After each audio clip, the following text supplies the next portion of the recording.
What's up guys? So today I'm gonna show you how to get to Marriott Hong Kong Sky City from the airport. Let's go! So guys, pag nakita nyo na yung welcome to Hong Kong, nasa tamang direction na kayo. Medyo mahaba-habang lakaran din papunta doon sa immigration, kaya sundan nyo na lang yung mga taong papunta doon guys. Kababa nyo ng escalator, makikita nyo na yung train. Kailangan pa pala mag-train papunta doon sa kabilang side. So makikita nyo naman kung ilang minutes pa bago dumating yung train guys. So pagkadating nyo doon sa kabilang side, aakyat ulit kayo guys. And then hindi rin talaga kayo maliligaw kasi may mga signage naman. Also may mga tao ding mag-guide sa inyo.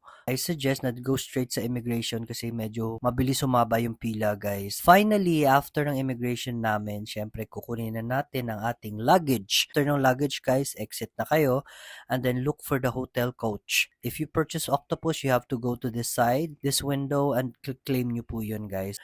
Also, if you need cash, meron namang HSBC na malapit doon sa exit yan. So, you go to the hotel coach number 10, 11. Doon usually pupunta yung Marriott na bus. Marami namang tambayan dyan guys at bilihan like 7-Eleven na maliit. So, if you need water or pagkain, bibili kayo doon. Siyempre, dyan lang kayo tatambay sa 11 and 10. Finally, nung nag-arrive yung bus guys, surprisingly kami lang talaga yung papuntang Marriott. So, solo namin yung bus papunta sa hotel guys. As in, luluwag-luwag kami doon.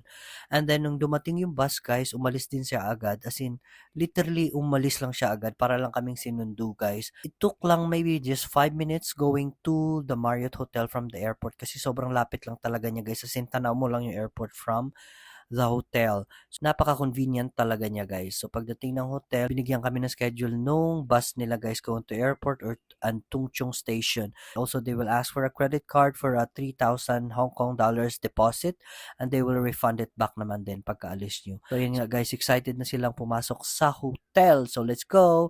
So, may mag-assist naman ng luggage nyo papunta sa room guys. I'm gonna show you the room. So, this is a room guys. Ayan yung aming restroom. Siyempre complete naman yung toiletries yan. Lagay ng safe, slippers and bathrobe. So you just have to request for an additional bathrobe and slippers. Dito naman din may mga drawers sa ilalim ng upuan na yan.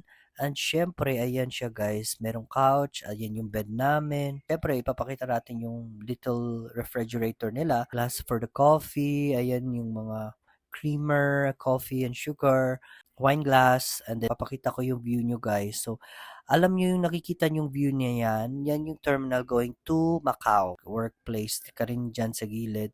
And syempre yung couch na yan guys. Syempre, yung bed nila guys sobrang lambot, as in sobrang lambot guys, ang sarap tulugan. So ayan, thank you for watching, stay safe and ingat, enjoy your vacation.